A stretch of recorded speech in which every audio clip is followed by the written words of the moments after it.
আমাদের বডি সাধারণত দুইটা ফিউল ইউজ করে, একটা হচ্ছে ফ্যাট এবং আরেকটা হচ্ছে গ্লাইকোজেন, এবং রেশিওটা নির্ভর করে ইন্টেন্সিটি কেমন সেটার উপর।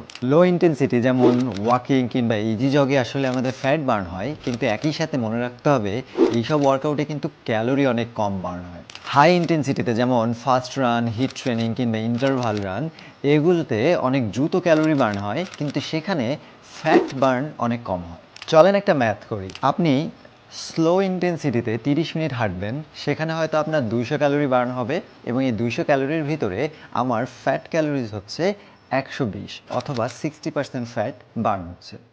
সেমভাবে আমি যখন হাই ইন্টেন্সিটিতে ট্রেনিং করতেছি, সেম 30 মিনিট, তখন আমার হয়তো 400 ক্যালোরি বার্ন হচ্ছে, এবং সেখান থেকে 40% ফ্যাট বার্ন হলেও সেটা কিন্তু ফ্যাট ক্যালোরিতে 160। এই যে দেখলেন, লো ইন্টেন্সিটি এবং high intensity same amount of time আমি যখন করলাম, তখন একটাতে ফ্যাট পার্সেন্টেজ বেশি বার্ন হলেও ওভারঅল ফ্যাট ক্যালোরিজ কিন্তু হাই ইন্টেন্সিটিতে বেশি বার্ন হয়।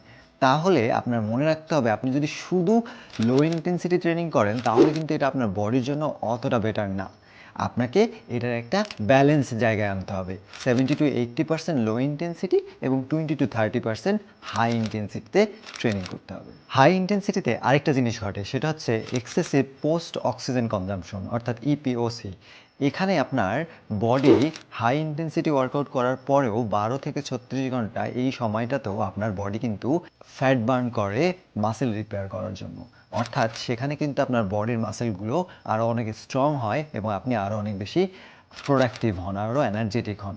তাই আপনার যদি শুধু ওয়েট কমানোর চিন্তা থাকে, সেখানেও যেমন লো ইন্টেন্সিটি এবং হাই ইন্টেন্সিটিকে মেনটেন করতে হবে, এছাড়াও আপনার মেইন যে জিনিসটা মেনটেন করতে হবে সেটা হচ্ছে ক্যালোরি ডেফিসিট। সো ওয়ার্কআউট তো একটা টুল, কিন্তু আপনার ওয়েট কমাইতে গেলে ক্যালোরি ডেফিসিটের দিকেও মনোযোগ রাখতে হবে, এবং সেটাও 500 থেকে 600 ক্যালোরি একটা ডেফিসিটে রাখতে হবে, যাতে আপনার বডি গ্র্যাজুয়ালি ওয়েট কমে। এমন না অনেক এক্সেসিভ ডেফিসিট রাখবেন এবং একই সাথে ওয়ার্কআউট করবেন, সেটা ঘটলে আসলে আপনার বডি অনেক উইক হয়ে যাবে এবং আপনি রিকভারি করতে পারবেন না। তাই হোপফুলি এই ভিডিও থেকে আপনি এই দুটো জিনিসের পার্থক্যটা বুঝতে পারছেন, এবং আপনার ট্রেনিংয়ে লো এবং হাই দুইটা ইন্টেন্সিটিতেই ওয়ার্কআউট করবেন।